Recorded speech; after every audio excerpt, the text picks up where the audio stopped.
the last third of the show. So without any further ado, let's talk about Second Amendment. Well, the first thing to consider as far as the Second Amendment goes is, well, it's been in the news since Friday evening. Governor Rick Perry was indicted. Indicted, that means he's being sent to trial. I mean, it just means there's enough evidence, according to a grand jury, to merit, going through a real trial to see if he's either guilty or innocent.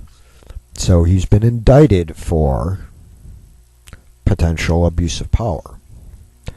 And anybody following this knows that there are so many people who see issues with the indictment. And as reported over in BuzzPo, yes, folks, I'm bringing you right back to BuzzPo again, because it's a great site. But there's a whole trifecta of bad people involved in this indictment. And, of course, we have Lehman, who was, she herself was convicted of a DUI, and how the heck she got away with not being convicted of the felony level aggravated DUI is beyond me, because that's the level of drunkenness she was at. But she somehow managed to get special privileges and end up with only a 45-day sentence, of which she only served less than half. But anyway, so she's one of the three questionable people involved. And then another questionable person involved is one of the grand jurors, is a very, very active delegate for the Democratic Party, and was at the Democratic Party convention. So here's your second questionable person. You have such an influential person who happens to be sitting on the grand jury, and you tell me that they're not biased. Yeah, there's lawfare going on right there. But then the third of the trifecta is, I think his name is Michael Crum. I have to double check his name, folks. But he is a special prosecutor that's going to be handling the case, because of course Lehman can't do it. So he's a special prosecutor. Well, he's currently under indictment for witness tampering. So the special prosecutor going after Rick Perry has been indicted for witness tampering. In fact, he was a federal prosecutor that was assigned to Texas, who basically was kicked out of his job for not being a very ethical person. However, he managed to not be disbarred, and he's been working as a defense attorney, but now he's been hired as the special prosecutor. And yeah, there you have it, folks. Go on over to BuzzPo and look up the article, Special Prosecutor in Rick Perry Cases Charged with Witness Tampering. So, looking at that trifecta of bad people, politically aligned, politically biased, very activist type people who are willing to break the law in order to push their political agenda. And you have to ask yourself, how legitimate are these charges against Rick Perry? But how does this apply to Second Amendment news, you're all wondering? Well, here it is, folks. By Texas law, because Governor Perry has been formally charged with a felony, his concealed handgun license is temporarily suspended until the court case is resolved. So the governor of the state of Texas has temporarily lost his concealed handgun license. And folks, he normally carries. If you see many of his speeches, etc., at least the ones that take place in Texas, you can usually, if you look really hard, notice that he's got some kind of a bulge around his waistline. Well, that's his concealed handgun that he tends to carry for personal protection. Well, if you look at stuff within the last couple of days, he doesn't have that little telltale bulge. He's not carrying because it's temporarily suspended. And if he happens to be convicted, even if it's a 0 time served, small fine, whatever, if it's of one of the felonies, the 2 felony counts that they've kind of pulled against him, if he's found guilty, he loses his concealed handgun license permanently. And because of federal laws, should that happen, he will not be allowed to purchase any more handguns or any more weapons whatsoever, firearms whatsoever, or any ammunition. Now, technically, he still gets to keep what he already owns, including whatever ammo he owns. Because of the felony charges, if he were to go and attempt to purchase ammo or a firearm right now, legally he would not be able to purchase any until the court case is finalized. Now, if you're a gun store owner and the governor of Texas walks in and starts looking there, look, guys, take a couple of moments and do the stuff with the background checks and everything, because right now you can't sell it to him, not even to the governor. As good as you may feel that you were the person who sold Governor Rick Perry this particular item, it's not worth the felony sentence that you're facing for doing that. Just say, hey, we'll put it on reserve for you, Mr. Governor, and when this circus is done, and come back, and when you're deemed not guilty, come back and we'll complete the transaction at that time. So just a little bit of warning out there. But though his CHL is suspended, that doesn't mean that that Governor Perry is restricted from walking around the governor's mansion with a concealed handgun tucked in his belt. He can legally do that still, and he can still carry one in his car. He just can't walk down the public street with it tucked in there. So there are very strict limits on where he can carry, and it's basically his own property or in his own vehicle. Anywhere else, not so much. So we need to get that court case taken care of relatively quickly. I already talked about Piers Morgan's latest stupidity. Other Second Amendment news. Well, we could talk about the Mike Brown garbage going on in Ferguson. Folks, I think that's been beat to death. Right now, we just have to worry, or the only thing we need to think about is whatever grand jury is being done and however long it takes, let them do their job, let them see what they come up with, let's see where the evidence goes. Let's not do a witch hunt. Let's do justice and actually look at the evidence and let the process work. Because there's so much out there that points that the officer didn't do anything wrong, and Mike Brown may have done something wrong. Did that, whatever he did wrong, did that warrant getting shot? Maybe, maybe not. We don't know unless you were right there, unless you were that police officer's partner sitting shotgun in the seat next to him and saw the entire incident. You don't know. And so we have to wait for all the evidence to come together and paint that good picture. So again, just like with the Trayvon Martin thing, if it turns out that the cop did something wrong, then it turns out that way. The evidence points to that. Right now, the evidence is actually pointing quite the other direction. So that's my take on that. We're not going to sit there and dwell too much long on that, because I don't consider it to be a Second Amendment issue the way Piers Morgan does. I think it to be a criminals should not do criminal acts, and police officers need to use discretion. And those are the awareness topics. And of course, if you're going to do drugs and go and attack a police officer, not saying that's what necessarily happened, but that's one of the possibilities of what happened. So if you're going to be high on drugs and attack a police officer, expect to not walk away from the altercation. Now, we did have a guy in San Antonio, and I think I talked about this a couple of days ago, decided to go and start having some issues with his ex-girlfriend, and I think he tried to beat her up. And the police were called. And when the police showed up, the man grabbed 2 knives and went charging and went running at the police cars and started slashing and stabbing and stabbing and slashing at these poor innocent police cars.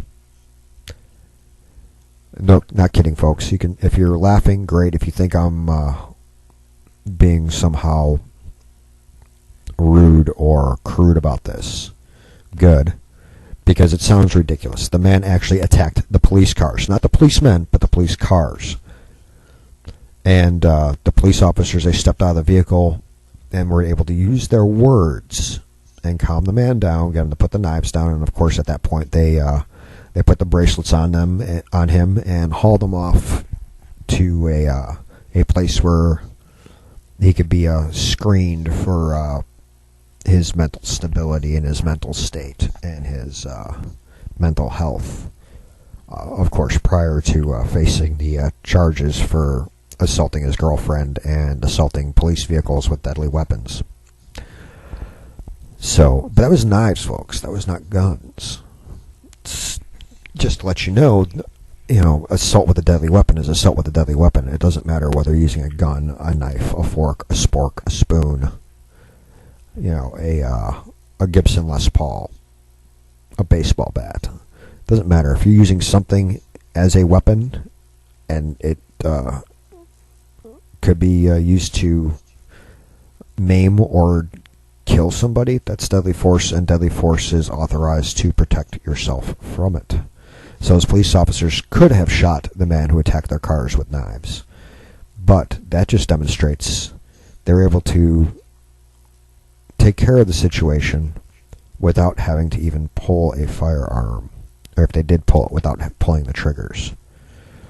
Meanwhile, in San Marcos, and no, folks, I know you know that I'm from down here in this little speck of insignificant dust that's barely large enough to be considered a state. Of course, I'm referring to the fact that I'm in Texas. But this story does not come from San Marcos, Texas, which is a great place to visit. This comes from San Marcos, California, where Cal State University is located.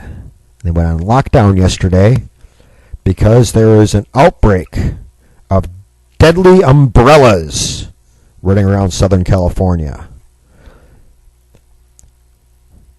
Yes, folks. Somebody called the sheriff's office to report a man carrying a rifle on campus.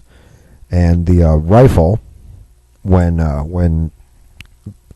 gotten a hold of and confiscated, was not a rifle.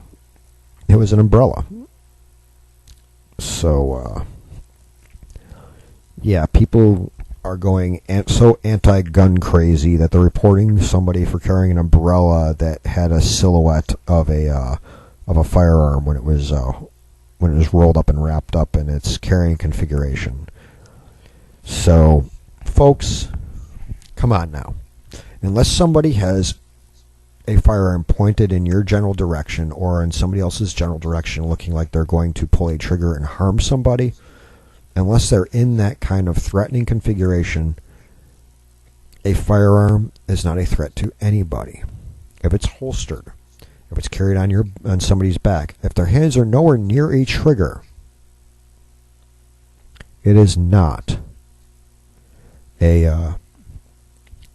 it's not in a position of being a threat. Now, do you treat every weapon, every actual firearm, as though it's loaded at all times? Yes, unless it's disassembled into pieces, and then you may still want to be cautious. But you treat it as loaded, yes. And when you treat it as loaded, that means you keep it pointed in a safe direction at all times and keep your fingers off the trigger unless you actually are going to be firing it. That keeps you from what they call an accidental discharge, what I call a negligent discharge. That means firing the weapon when you don't want to. Don't touch the trigger, doesn't happen. Just that simple. But, yeah, if you're in California, beware of deadly umbrellas. Somebody may point an umbrella at you and open it up and spray all the water that was trapped inside on your face. Or they may just open it up to keep dry when the rain stops falling. So yes, beware. You know, it's like the cast iron skillet, you know? Frying pan, who knew? So, yeah. And we have much more on Second Amendment news. We can keep going. I can point fingers at some of the insanity all day long. Yeah, talking about Second Amendment can bring up my friend C.J. Grisham, who's still working on planning the open carry text combined with other open carry and Second Amendment advocate groups, including possibly members of the NRA. Who knows if they'll actually join in? But doing a rally in the 5th Ward of Houston. And of course, Representative Jackson Lee would rather her constituents be undefended and unarmed so that crime can remain rampant, because you know the criminals don't care about gun control laws. So there you have that. But another Second Amendment issue. Oh, this one's good, folks. Listen up. We had another school shooting. The school shootings are not something to be lighthearted or made fun of when they occur. But this one might be one of the very rare exceptions. We had a high school student arrested yesterday for shooting. Listen, folks. Listen. Well, it wasn't yesterday, but he was arrested a few days ago. And when he was arrested for shooting, he shot a dinosaur. Yes, he shot a dinosaur. Now, he shot the dinosaur in a story he wrote in the first person that he wrote for class. There was no real weapon involved. There was no real dinosaur involved. The only thing that could have things that have been possibly construed as a weapon were the pen that he wrote it with, unless he used a computer, and the paper it was written on, because the edge of a paper, if used improperly, could be a cutting weapon. So those are the only real potential weapons involved. It was a story the kid wrote about a dinosaur roaming the earth long after it's been extinct, and the fact that he had to defend himself and others and hunt the thing and take it down with a gun. So because he wrote about using a gun, he somehow violated the zero tolerance clause. Still trying to figure that one out, folks. He wrote a story, but he got arrested and suspended from school, a 16-year-old kid, for writing a fiction story for a school assignment. Folks, this is way too flippin' far. In my opinion, and this is just me talking here, folks, this kid was arrested, and when that arrest went down for writing a story, they violated his First Amendment rights because he was arrested for expressing those, and his Second Amendment, even though there was no actual weapons involved. There was no bearing of arms involved except for the fact that he wrote fiction about it. But that's a violation of two amendments right there. This is wrongful prosecution.